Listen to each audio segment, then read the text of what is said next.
പാകിസ്ഥാൻ മുൻ പ്രധാനമന്ത്രി ഇമ്രാൻഖാന്റെ ആരോഗ്യനില അതീവ ഗുരുതരമാണെന്ന് റിപ്പോർട്ട്. വലതു കണ്ണിന്റെ കാഴ്ച 85% നഷ്ടപ്പെട്ടുവെന്നും ജയിൽ അധികൃതർ ചികിത്സ നിഷേധിക്കുകയാണെന്നും കോടതി നിയോഗിച്ച അഭിഭാഷകൻ സമർപ്പിച്ച റിപ്പോർട്ടിൽ പറയുന്നു. ജയിലിൽ കഴിയുന്ന പാകിസ്ഥാൻ മുൻ പ്രധാനമന്ത്രി ഇമ്രാൻഖാന്റെ ആരോഗ്യനില അതീവ ഗുരുതരമെന്നാണ് റിപ്പോർട്ടുകൾ. അഡിയാല ജയിലിലുള്ള ഇമ്രാൻഖാന്റെ വലതു കണ്ണിന്റെ കാഴ്ചശക്തി 85% നഷ്ടപ്പെട്ടുവെന്നും ജയിലധികൃതർ ബോധപൂർവം ഇമ്രാൻഖാന് ചികിത്സ നിഷേധിക്കുകയാണെന്നും കോടതി നിയോഗിച്ച അഭിഭാഷകൻ സമർപ്പിച്ച റിപ്പോർട്ടിൽ പറയുന്നു.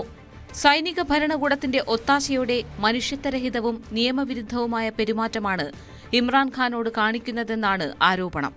സുപ്രീം കോടതി നിയോഗിച്ച അമിക്കസ് ക്യൂറി സൽമാൻ സഫ്ദറാണ് റിപ്പോർട്ട് തയ്യാറാക്കിയത്. 2025 ഒക്ടോബർ വരെ 2 കണ്ണുകളിലും സാധാരണ കാഴ്ചശക്തി ഉണ്ടായിരുന്നതായി ഇമ്രാൻഖാൻ പറഞ്ഞതായാണ് റിപ്പോർട്ടിലെ പരാമർശം. പിന്നീട് വലതു കണ്ണിന്റെ കാഴ്ച മങ്ങി. പലവട്ടം ജയിൽ അധികൃതരെ അറിയിച്ചെങ്കിലും ചികിത്സ കിട്ടിയില്ല. ഏകാന്ത തടവിൽ കഴിയുന്ന ഇമ്രാൻഖാന് കുടുംബത്തെയോ അഭിഭാഷകരെയോ കാണാൻ അനുവാദമുണ്ടായിരുന്നില്ല. വലിയ പ്രതിഷേധത്തിനൊടുവിൽ കോടതി ഇടപെട്ടതോടെയാണ് സഹോദരിക്ക് ഇമ്രാൻഖാനെ സന്ദർശിക്കാൻ അവസരം ലഭിച്ചത്. അന്താരാഷ്ട്ര മനുഷ്യാവകാശ സംഘടനകൾ ഇക്കാര്യത്തിൽ ഇടപെടണമെന്ന ആവശ്യവും ശക്തമാണ്. News desk, news 18.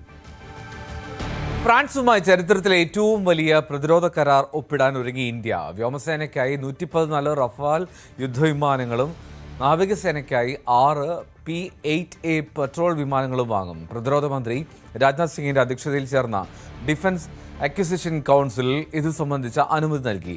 KP അഭിലാഷാണ് ചേരുന്നത്. അഭിലാഷ്, റഫേൽ കൂടുതലായി എത്താനുള്ള വലിയൊരു കരാറിലേക്കാണ് ഇന്ത്യ പോകുന്നത്. അപ്പോൾ എന്തൊക്കെയാണ് കരാറിന്റെ വിശദാംശങ്ങൾ? എൽദോ, ഇന്ത്യയുടെ ചരിത്രത്തിലെ തന്നെ ഏറ്റവും വലിയ സൈനിക ഇടപാടിൽ ആണ് ഇന്ത്യ ഒപ്പുവെക്കാൻ പോകുന്നത്. പ്രധാനമന്ത്രിയുടെ അധ്യക്ഷതയിൽ ഉള്ള ക്യാബിനറ്റ് സുരക്ഷാ സമിതിയുടെ അംഗീകാരം കൂടിയാണ് ഇതിൻ്റെ അവസാന കടമ്പ എന്നത്. കൃത്യമായൊരു ധാരണയിലേക്ക് ഇന്ത്യ എത്തിക്കഴിഞ്ഞിട്ടുണ്ട്.